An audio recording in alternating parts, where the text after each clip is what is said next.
آقا از خواب بیدار شدم، دیدم آقا مهدی زنگ زده. این گوشی چرا انقدر خارکوسه کثیف میشه؟ من نمیدونم چرا. آقا من آخرین باری که دستگاه بازی یارو بازی کردم پلیستیشن 2 بود. این اصلا نمیدونم چیه، ولی فوتبال 98 میزدم.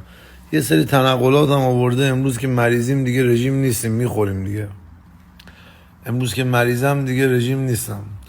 فردا میرم سن آنتونیو واسه کار. چهارشنبه پرواز به سمت هونولولو. اسمش از هونولولو کوسولولو. آره احتمالاً تنها برم. این آقای باکلام اینجا وایساده.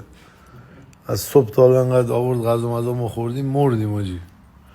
الان میخوام این دونه باش بازی بکنم، فوتبال باش بزنم، شرطی بدم، پرپر کنم. اینو فوتبال دستی منم خوبه. آقا این آقا اومد دستگاه کامپیوترشو آورد و من $2000 بازی دارم و اینا. گفت تو کی بازی کردی آخرین بار؟ بودم عمه خدا بیامرز من زنده بود با نوش عبدالحسین میزدیم کی 17 سال پیش با پلیستیشن 1. این نتیجه ماست. نساجی مازندران، منم 4، این آقا 1. دست پیشم 6-4 باخت اینا. من لوجی بزرگ شدم. تو چی؟ گفتم نه من اصلا کیره خرم تا حالا ندیدم، ولی کون تو رو پاره میکنم اینجوری 4-1. آقا این بین جمع کنیم ببرین. این آقا میگه من بچگی با گل نما کنین. ای گل چرا گل نما کنین؟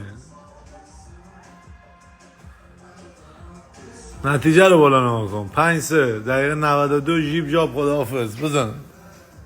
سرجان بچه این شما هنوز. آقا این بلد نیست بازی. نما کنین. دست دوم گل رو نگاه کنین. لاپوکوسی بالوم